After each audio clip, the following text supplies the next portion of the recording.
saya Siska Sri Pamuji, peserta PPG dalam jabatan ingin mewawancara rekan sejawat analisis identifikasi masalah. Hari ini saya sudah bersama rekan saya, Bapak Dedi. Adalah siswa sulit diajak berkolaborasi dan bekerja sama dengan baik. Selamat siang Pak Dedi. Selamat siang Siska. Ya. Saya ingin bertanya mengenai siswa kita di sini nih. Berdasarkan pengalaman Bapak, saya ingin mengajukan beberapa pertanyaan. Menurut Bapak, bagaimana tingkat keterlibatan siswa dalam yang dihadapi terkait keinginan siswa ketika diajak bekerja sama?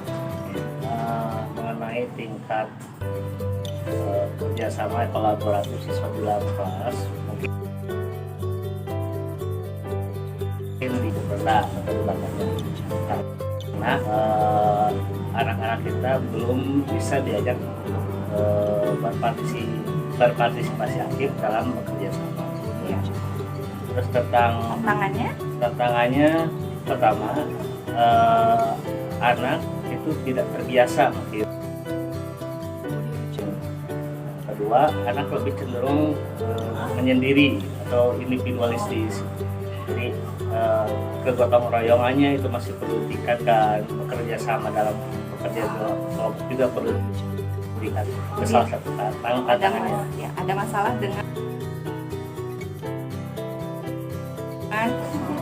yang kedua, apa yang selain faktor yang tadi yang menjadi penyebab berkolaborasi dengan baik? Misalkan ada pola-pola tertentu nggak? Kenapa nih anak tidak mau berkolaborasi sama temannya atau dalam kegiatan yang kita adakan? Mungkin salah satunya metode pembelajaran yang kita gunakan juga. Ya. Mungkin di mana metode pembelajaran itu tidak mendukung siswa untuk bisa berkolaborasi dalam pembelajaran, sehingga itu menjadi faktor utama mungkin ya dalam pembelajaran. Terus kedua, materi yang kita sampaikan, mungkin ada beberapa materi yang sifatnya mungkin tidak bisa untuk kolaboratif. Jadi sisi materi ada yang bisa berkolaborasi, yang sisi ada yang materi yang tidak bisa kolaborasi dalam siswa kegiatan pembelajaran. Baik, untuk pertanyaan ketiga Pak, bagaimana pendapat Bapak tentang peran motivasi dalam mempengaruhi kemampuan siswa untuk bekerja sama? Jadi menurut Bapak ini ada hubungannya nggak motivasi dengan keterlibatan siswa di kelas atau dengan kegiatan yang kita adakan? Ya, motivasi itu sangat penting ya. Motivasi itu bisa membangkitkan siswa untuk berkolaborasi. Karena dengan memotivasi siswa, anak itu akan mau untuk berkolaborasi dalam pembelajaran. Karena kalau kolaborasi, maka minat siswa itu akan berkolaborasi akan sangat rendah gitu. Ini Pak ya? Sangat penting. Kemudian, kira-kira menurut Bapak ada nggak strategi atau pendekatan tertentu yang dapat diterapkan untuk meningkatkan keterlibatan siswa dalam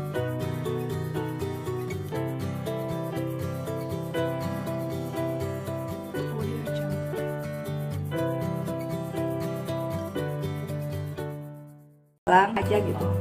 Strategi mungkin dalam pembelajaran, pertama menggunakan model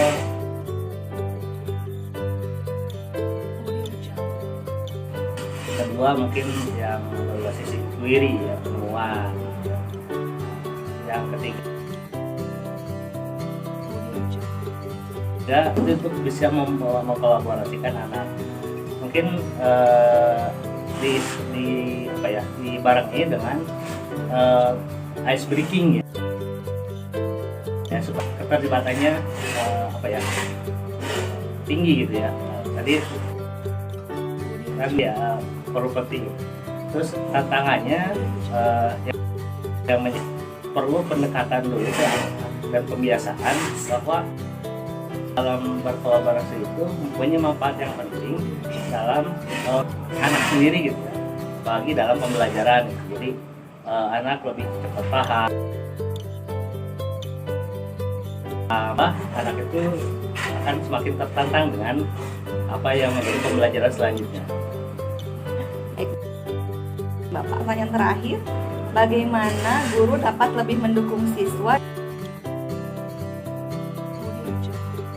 dalam rencana atau inisiatif yang bisa dipertimbangkan untuk meningkatkan hal ini, Pak? Kita sebagai guru. Yang mendukung Jadi hal-hal yang dapat kita untuk meningkatkan kolaborasi dengan siswa itu apa saja? Hal-hal yang dapat mendukung mungkin menemukan media ya, salah satunya media gitu ya. Media yang membuat ketertarikan anak, terus buat suasana ajar atau lingkungan, apakah tempat duduknya disesuaikan untuk mendukung pembelajaran menuntut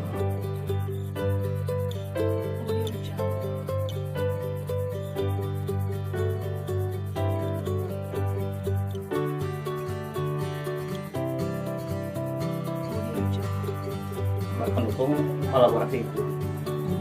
Baik, Pak Dedi, terima kasih diskusi kita hari ini.